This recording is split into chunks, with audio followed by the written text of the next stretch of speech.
उसका कल वो अदालत लगाने वाला संपादक उसका महिमा मंडन करने जा रहा है कल उसका। ये गाली आज आके ये फिर योगी के खिलाफ जहर उगलने लगा और फिर एकदम बहुत अबे तबे करके इसने बातें करी और योगी के इस्तीफे की इसने मांग करी।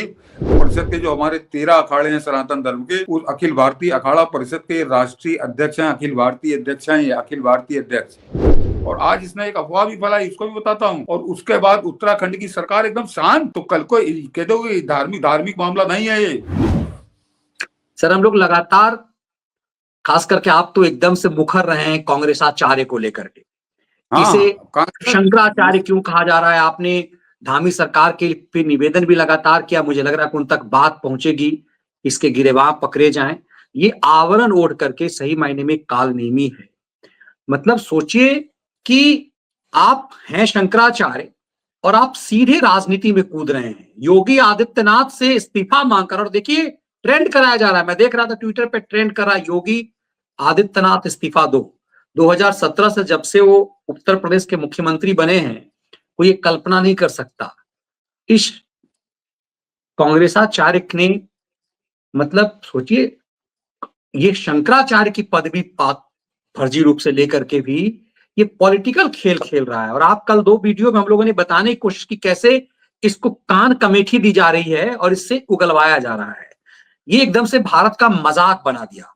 लेकिन अच्छी बात है कि अब अखाड़ों ने हंटर चलाया, ना सिर्फ इसके ऊपर बल्कि ममता कुलकर्णी जिससे व्यूअर्स कलंकित हुए थे, हम लोगों ने भी इस पे आवाज उठाई थी। ऐसा लग रहा है कि शो से बाहर आवाजें जा रही, क्योंकि इसे कांग्रेसाचार्य, मुझे लगता है सर पहली बार है जो आप ही ने कहा इसे कांग्रेसाचार्य कहना शुरू किया है। अब सोशल मीडिया पर लोग इसे कांग्रेसाचार्य कहते हैं। जैसे इस शो से खलियर खैराती और खैराती शब्द शुरू हुआ, इसी ढंग से आपने जो शुरू किया, इस शो से शुरू हुआ कांग्रेसाचार्य, और सोशल मीडिया पर इसे कांग्रेसाचार्य ही कहा जा रहा है। सबसे खास बात मनीष जी, जो ममता कुलकर्णी को महामंडलेश्वर बना दिया गया था, तो वो बहुत अपमानजनक स्थिति थी। मैंने बताया था किस तरह से इंटरनेशनल ड्रग तस्कर, उसकी बीवी, और वो ड्रग तस्कर मुसलमान जिसने बाकायदे इस्लाम धर्म ग्रहण कर लिया था। और उसके बाद उसको वो जो आदमी है, वो महिला, उसको महामंडलेश्वर, और मैं फिर बता रहा हूँ कि आस्तीन के सांपों से कैसे बचिए, कि उसका कल वो अदालत लगाने वाला संपादक उसका महिमा मंडन करने जा रहा है कल उसका, कि वो उसका बाकायदे पूरा 1 घंटे कार्यक्रम बता रहा है कि ये बड़ी काबिल रही है, बड़ी अच्छी महिला रही है, एक तरह से उसको सर्टिफिकेट दे रहा है। तो समझ लीजिए पैसे के दम पे यहाँ कौन कौन कैसे कैसे बिकता है। ये हाँ, ये तो खबर लगा दी थी मैंने कि यह कार्रवाई की, जिस अखाड़े महामंडलेश्वर को पद से हटाया, लक्ष्मी शर्मा को भी आचार्य महामंडलेश्वर पद से अखाड़े से निष्कासित किया। यह कार्रवाई किन्नर अखाड़े के संस्थापक ऋषि अजय द्वारा की गई, जिन्होंने ममता कुलकर्णी के धार्मिक परंपराओं का विधिवत पालन न करने के कारण पद से हटा दिया है। वहीं लक्ष्मी त्रिपाठी पर आरोप है कि उन्होंने बिना किसी अनुमति के और परंपराओं का पालन कराए बगैर ममता को महामंडलेश्वर बना दिया, जिससे अखाड़े में विवाद पैदा हुआ। यही खबर है मनीष जी, इसको छोड़ दीजिए। मैं मुझको केवल इतना ही लेना देना है, बाकी हम लोगों से क्या मतलब कि सनातन धर्म पे जो एक कलंकित कर रहा था, इस ड्रग स्मगलरों की बीवियों का अड्डा बनाने की कोशिश हो रही थी कि किस तरह से अपराधियों को लाकर यहाँ पे स्थापित किया जाए। ये डोनाल्ड लू की साजिश थी या जॉर्ज सोरोस की साजिश थी सनातन के खिलाफ, जिसमें यहाँ पे कुछ लोग उसके हथियार बन गए थे। तो उन पर प्रहार हुआ है और इसके पीछे पड़े रहना चाहिए। तो ममता कुलकर्णी जहां से आई थी वहां चली गई, उसको छोड़ दीजिए। लेकिन आज मनीष जी इस पर प्रहार हुआ बहुत ठीक ठाक जगह से, इस कांग्रेसाचार्य पे, उमाशंकर पांडे, प्रतापगढ़ वाला, इस पर आज रविंद्र पुरी ने बहुत खुलकर कहा है और वो बात बिल्कुल सत्य है। उन्होंने कहा है कि इसकी जो ये फर्जी वसीयत दिखा के जो अपने आप को शंकराचार्य बताता है वो स्वरूपानंद की, कि ये यहाँ जरा कि अभिमुक्तेश्वरानंद की वसीयत को अखाड़ा परिषद ने फर्जी बताया। रविंद्र पुरी बोले इसकी जांच हो, योगी के इस्तीफे का परमादेश वो कैसे जारी कर सकता है। ये हरामखोर, ये गाली आज आके ये फिर योगी के खिलाफ जहर उगलने लगा और फिर एकदम बहुत अबे तबे करके इसने बातें करी और योगी के इस्तीफे की इसने मांग करी। तो रवि, और जरा ये कहा, ये देख लीजिए कि रविंद्र पुरी बोले 13 अखाड़ों के संत योगी के साथ। रविंद्र पुरी ने कहा कि अभिमुक्तेश्वरानंद ने अपने गुरु की फर्जी वसीयत के आधार पर खुद को शंकराचार्य घोषित किया है। गुरु की समाधि से पहले ही उन्होंने अपना पट्टाभिषेक करा लिया था, जो विधि सम्मत नहीं है। इसकी जांच कराई जानी चाहिए। रविंद्रपुरी ने कहा कि सभी 13 अखाड़ों के पदाधिकारी और शीर्ष संत सीएम योगी के साथ हैं। बता दें कि स्वामी अभिमुक्तेश्वरानंद ने गुरुवार को सीएम योगी पर कई गंभीर आरोप लगाते हुए भाजपा से उन्हें हटाकर किसी और को मुख्यमंत्री बनाने का परम धर्मादेश जारी किया था। तो भगदड़ को लेकर नेताओं की सियासत पर अखाड़ों के संतों में नाराजगी है। ये बहुत खास बयान है कि भगदड़ के लेकर नेताओं की सियासत पर अखाड़े के संतों में नाराजगी है। और रविंद्रपुरी ने कहा कि जिस तरह से शासन प्रशासन ने पूरी व्यवस्था को संभाला वो प्रशंसनीय है। ऐसे मौकों पर आने वाली श्रद्धालुओं की भीड़ की भी जिम्मेदारी है कि वह संयम बरतें, प्रशासन के निर्देशों का पूरी तरह पालन करें। नेता ये छोड़ अब बगल में आइए मनीष जी, खाली इतना बता दूं कि ये रविंद्रपुरी हैं कौन।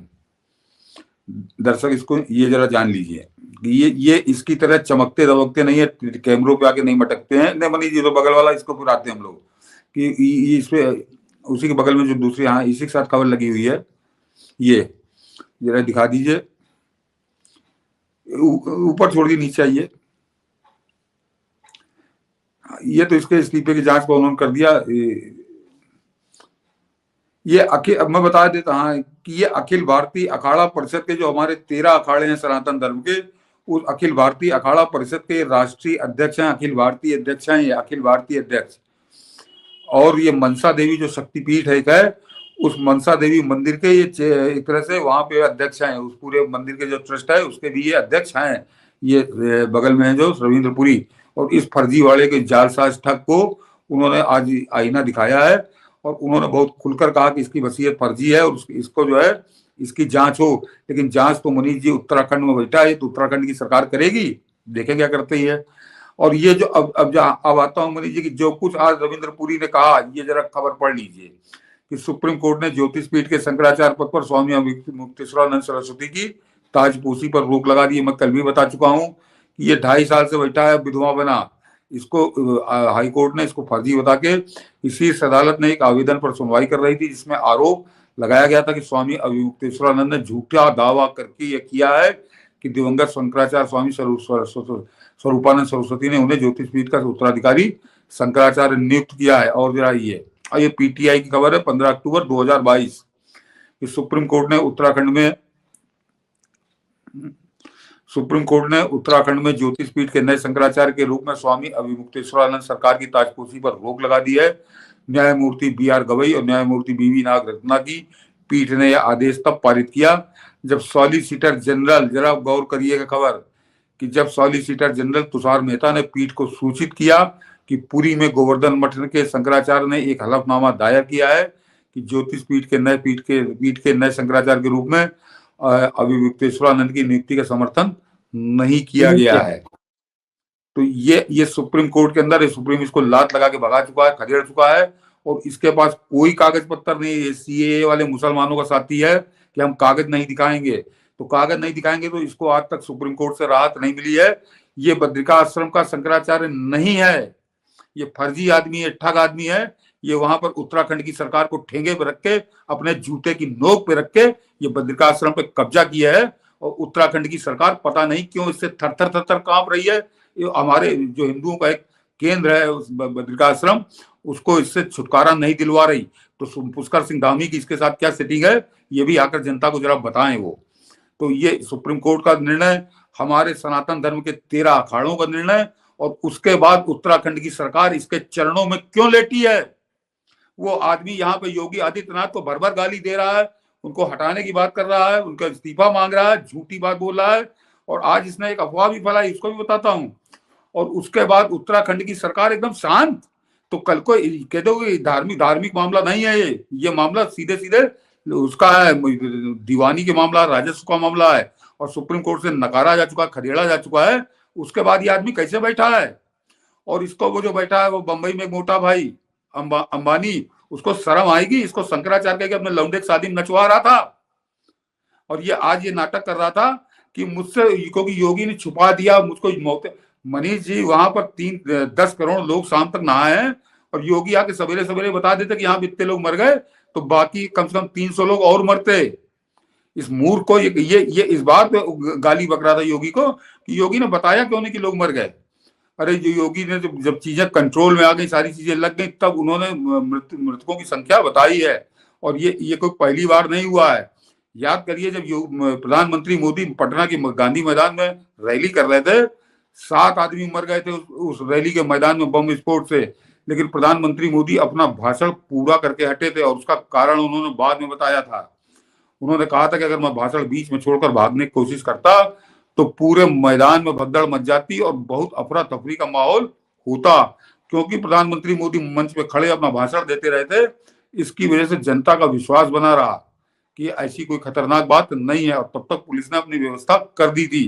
तो इस तरह के मौकों पर ऐसा ही किया जाता। और एक और बहुत इंटरनेशनल चीज बता देता हूं कि ये मूर्ख, ये कांग्रेसी धूर्त, ये कांग्रेसी दलाल, इसकी समझ में आएगा। मनीष जी, जिस समय वो 26/11 का हमला हुआ था अमेरिका में, और जब वो ट्विन टावर दोनों गिरा दिए थे आतंकवादियों ने, तो उसका वीडियो बड़ा प्रचलित हुआ था। देखिए, मुझको अचानक याद आई तो मैं जिक्र कर रहा हूँ, दर्शकों ने देखा होगा कि उस समय जॉर्ज बुश उस समय बच्चों के एक स्कूल में बच्चों से वो बात कर रहे थे, और वो बाकायदे वीडियो है कि वो उनका सेक्रेटरी अंदर घुसता है और आकर बुश के कान में कुछ कहता है। बुश उसको सुनते हैं, गंभीर होते हैं, लेकिन उससे फिर कहते हैं तुम बाहर जाओ, और फिर वो बच्चों से बात करने लगते हैं।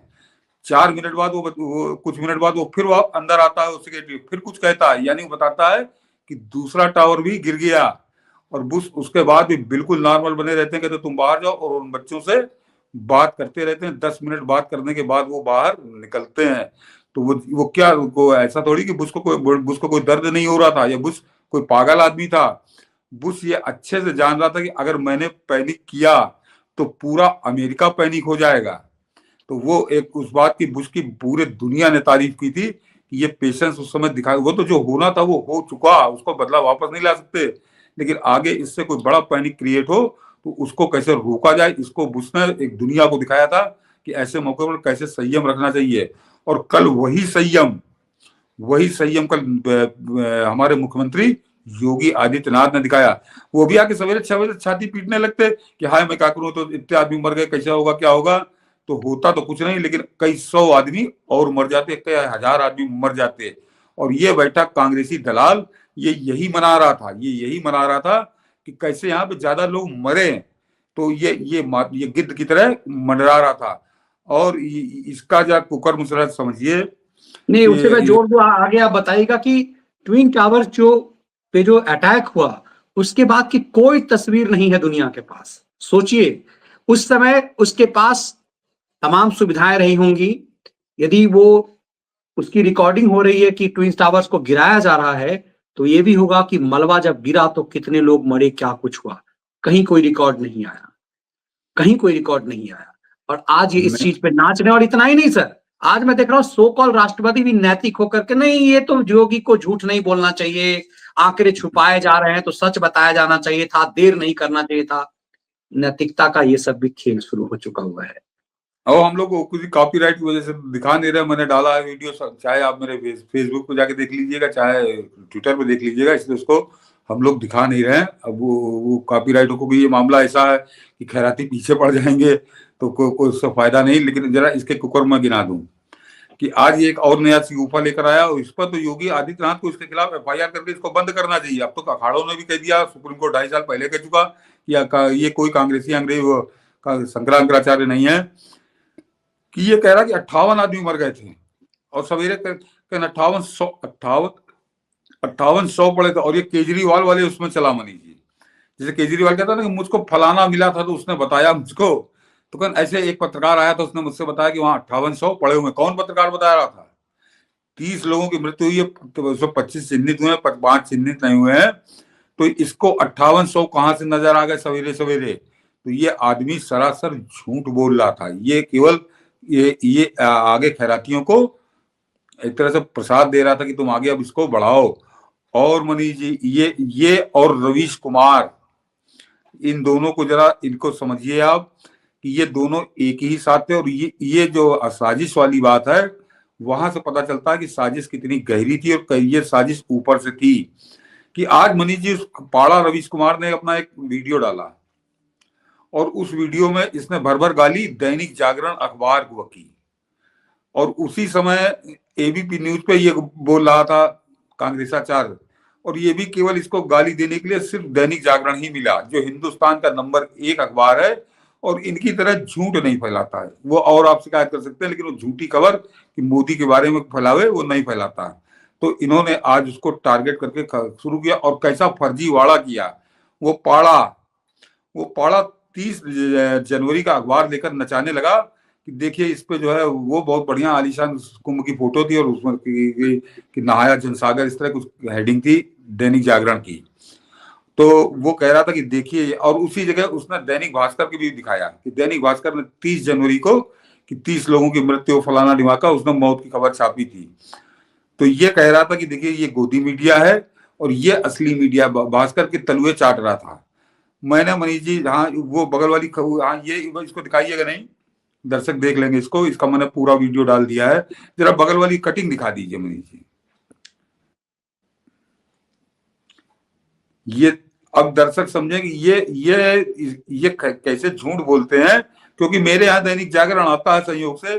तो 29 जनवरी को रात में 1-1:30 बजे एक दुर्घटना हुई थी और सवेरे 6-7 बजे जब मेरे यहाँ अखबार आया तो महाकुंभ में भगदड़ 17 की मौत, ये लीड खबर थी दैनिक जागरण की, जिसके खिलाफ ये एजेंडा चला रहे हैं। और ये 29 जनवरी की, मनीष थोड़ा ऊपर लाइए, तो ऊपर मेरे ख्याल से लोगों को, दर्शकों को मैं दिखा दूं कि यहाँ कोने में पड़ी है 29 जनवरी, दिख गया होगा कि 29 जनवरी 2025। और ये हिंदुस्तान में किसी अखबार ने खबर नहीं छापी थी, सिर्फ जागरण ने छापी थी। और जब सवेरे 6-7 बजे अखबार छप के आ गया तो 17 मौतें जितनी कंफर्म हुई थी उतनी उसने लिखी थी। तो क्या जहां पर करोड़ों लोगों का स्नान हो रहा, मौनी अमावस्या हिंदुओं का सबसे बड़ा त्योहार है, उसको दूसरा दिन केवल मौत का रोना रोता रहता है दैनिक जागरण ने 24 घंटे पहले खबर छाप दी थी, पहले पन्ने पर लीड खबर छापी थी। लेकिन ये 29 जनवरी का अखबार उसका छुपा गए और 30 जनवरी का अखबार हाथ में लेके हिजड़ों की तरह हिलता हुआ, जैसे गे लौंडे हिलते हैं कनाट प्लेस में और पालिका बाजार में शाम को टहलते हैं ग्राहक अपना ढूंढते हुए, तो उसी तरह से मटकते हैं जिस तरह से रवीश कुमार अपनी कमर अमर मटका के हिला डुला करता है, ऐसे वो लौंडे हिलते हैं वहां पे पालिका बाजार के ऊपर वाले पार्क पे। तो ये वहीं से लगता पुराना इसका कुल रिश्ता है। ये हिला हिला के 30 तारीख का अखबार कि देखिए दैनिक जागरण जो है गोदी मीडिया है। तो इसको क्योंकि दैनिक जागरण को टारगेट करना था, इसलिए ये बताना भूल गया ये कि 24 घंटे पहले जो खबर भगदड़ की छाप रहा था दैनिक भास्कर, उसको 24 घंटे पहले दैनिक जागरण छाप चुका था। अब वो रोज क्या मौत छापेगा? लेकिन ये तो चलिए, ये तो इसका पेशा है ये काम करना। वो कांग्रेसाचार्य वो एकदम बमक गया कि दैनिक जागरण मैंने पढ़ा और दैनिक जागरण में बड़ी आलीशान फोटो थी, बड़ी अच्छी हेडिंग लगी थी और नीचे छोटी सी खबर थी। अरे वो पहले छाप चुका था दैनिक जागरण। तो ये दोनों आदमी एक झूठ को, अगर कोई सच बात हो तो दो आदमी एक सी बात कर सकते हैं, कि एक झूठ को एक आदमी को टारगेट बनाकर एक ही सी बातें करना, तो ये संयोग नहीं होता। इसको जरा समझिए आप। ये एक तरह से ऊपर से कोई टारगेट दे रहा है बेटा कि तुमको क्या करना है, तो वो अपने हिसाब से बोल रहा है और वो हिसाब से पाड़ा बोल रहा है, लेकिन टारगेट दैनिक जागरण और योगी आदित्यनाथ है। दोनों गाली योगी आदित्यनाथ को गाली दे रहे हैं कि किस तरह से इनका इस्तीफा करवाया जाए। और ये कितना, और इसका एक कर्म और बता दूं, मैंने डाला है सब वीडियो सही डाला, आप लोग मेरे फेसबुक या ट्विटर पे देख सकते हैं कि एक इसका नौटंकी कितना हिंदू द्रोही है, कांग्रेस के तलुए चाटने वाला है कांग्रेसाचार्य। कि इसका एक कर्म और बताता हूं आपको कि पहले तो ये रोना रो रहा है, लगातार रोना रो रहा है।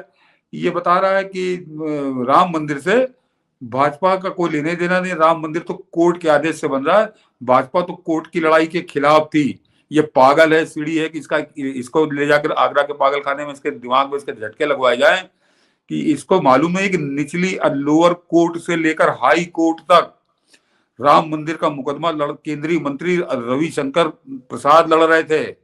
हाई कोर्ट में भी जिस दिन फैसला आया उस दिन रविशंकर प्रसाद लखनऊ में मौजूद थे। तो भाजपा नेता तो आखिर दम तक अदालत के अंदर पैरवी करते, वो भाजपा का पट्टा डाल के थोड़ी जाते थे, वकील थे तो वकील के वेश में जाते थे। और तुम्हारा कांग्रेसी जिसके तुम चरण चाटते हो, वो कपिल सिब्बल किस तरह से उसने अड़ंगा डाला था ये दुनिया को मालूम है। तो ये आदमी बेशर्मी के साथ वो भी झूठ लगातार बोल रहा था। और वो जो ज्ञानपीठ वाला है कि ज्ञानपीठ के मामले में मनीष जी 7 महीने पहले मचल गया था, मैंने वो भी वीडियो निकाल के डाला है, दर्शक देख लेंगे। और मैं अब बताता हूँ कि ये जिस समय श्रृंगार गौरी मंदिर का जिसका विवाद चल रहा है मनीष जी, जिस समय वो विवाद चल रहा था 1993 में, लोग मुलायम सिंह को कहते हैं, मुलायम सिंह ने ताला नहीं लगाया था, मैं बता दूं 1993 में मुलायम सिंह तो 15 दिसंबर को रिजल्ट आए थे असेंबली के, उसके बाद फिर वो शपथ वपथ करके मुख्यमंत्री बने थे, 93 निकल गया था।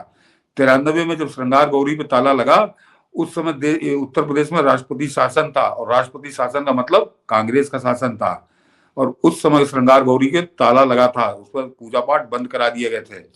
तब ये जो उमा शंकर है, तब ये साधु वाधु नहीं था, ये बनारस संस्कृत यूनिवर्सिटी में नेतागिरी करता था, छात्र नेता था ये। जब इसके बाल पकने लगे तब तक ये नेतागिरी करता था, ये असफल नेता। और उसके बाद ये तब जो है आया है साधु संतई में। तो तब से लेकर 93 से लेकर 2024 तक इसको श्रृंगार गौरी में कभी याद नहीं आया कि चल के पूजा की जाए, वहां किया जाए। लेकिन जब वहां पे मुकदमा ये पहुंचने लगा कि अब ये कटमुल्ले यहाँ पे हार जाएंगे और सबूत चीख चीख कर हिंदुओं के पक्ष में है, तो इसने नंगनाच शुरू किया कि मुझको परिक्रमा नहीं करने दे रहे, मुझको पूजा नहीं करने दे रहे, मुझको ताला नहीं तोड़ने दे रहे। तो ये जानबूझकर बवाल कर रहा था कि किसी तरह बवाल कर दो और ये मुकदमे रुक जाए। तो ये एक तरह से मुल्लों के पक्ष में है, पाकिस्तान के गजवा हिंद के पक्ष में कांग्रेसी दलाल किस तरह से सक्रिय होता है, इसका एक बेशर्म नमूना है ये। बिल्कुल, और इसीलिए इसको पहचानने की जरूरत है।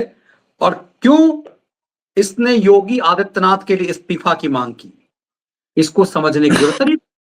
एक भगवाधारी शंकराचार्य सीधे राजनीतिक खेल खेले। हाँ मनीष जी, एक बड़े गजब की चीज दर्शक है, देखिएगा कि आप जरा गौर करिए कि इस समय कुंभ के अंदर कम से कम 2-4 लाख साधु हैं, 2-4 लाख, मैं हजार की बात नहीं कर रहा हूँ, लाखों की संख्या में साधु हैं।